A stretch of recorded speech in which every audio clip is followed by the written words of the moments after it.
Абай айтады, балаңды бұзба дейді. Ана десін деп демесін ұмытпа дейтін сөзі бар ғой. Баланың бұзық болуы, сотқар, өтірікші, құлсым болуы неден? Тәрбиеде ағаттық жіберген тұсымызды тапсақ, орнын түзей салу оңай сияқты көрінеді өзі. Ал егер қателік о баста кеткен болса ше, анау қайнар көзінен кетсе, оның орнын толтыруға бола ма? Абай айтады, әуелі балаңды өзің алдайсың. Әне оны берем, мұны берем деп басында балаңды алдағанына бір мәз боласың, соңыра балаң алдамшы болса кімнен көресің? Өтірікшімен су шықпастың пайда болдың, түп тамыры қайда шыққан осыдан аған қара беріңіз. Бала не білер дейсің, оған өтірік айта салса болады ғой деп айтуға болмайды. Бұл кейін оның мінезінен бұлтиып шығып тұратын болады. Міне тәрбиенің көкесі.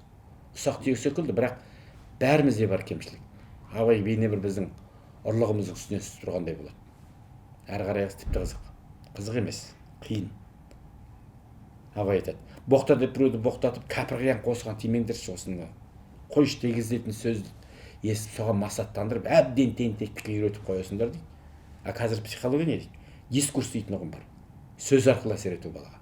Мысалы, біреуде екі бала болатын болса, бірінің сәл мінез ауырлау болса, тумыстан ол бұл момын жуа сөз бос деп айта берсең, анау шынында да солай сылбыр бос белбеу жаңа былжырақ болып кетеді.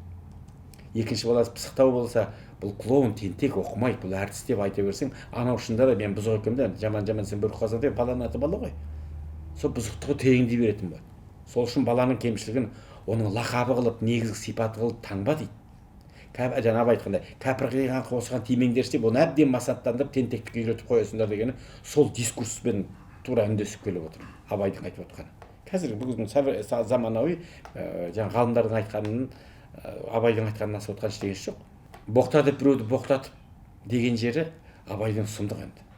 Кейде бір аулаға шығасың қалада.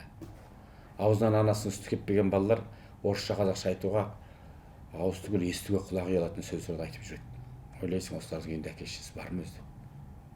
Әке-шешесі бар болса, баласының не сөйлеп жүргенін білмей ме? Әлде өздері үйрете ме? Абай айтқандай. Әсілі сөз мінезге, мінез адам тағдырына айналады. Әдет мінезге деген сияқты, өзі сөз бен әдет қатар ғой. Әрбір боқтампаз адам жауапсыз, сосын орысша айтқанда нағылы болып келеді. Боқтампаз адам бір ортада боқтап сөйлеп, бір ортада сыпайы сөйлеп, біраз үстіне екіжүзділікке бейімделеді. Аузының ластығы деген жанның ластығына апаратын дүние. Сондықтан балаңыз аулада, өз қатарының ортасында қалай сөйлейді? Әр ата-ана оны да қадағаламақ керек.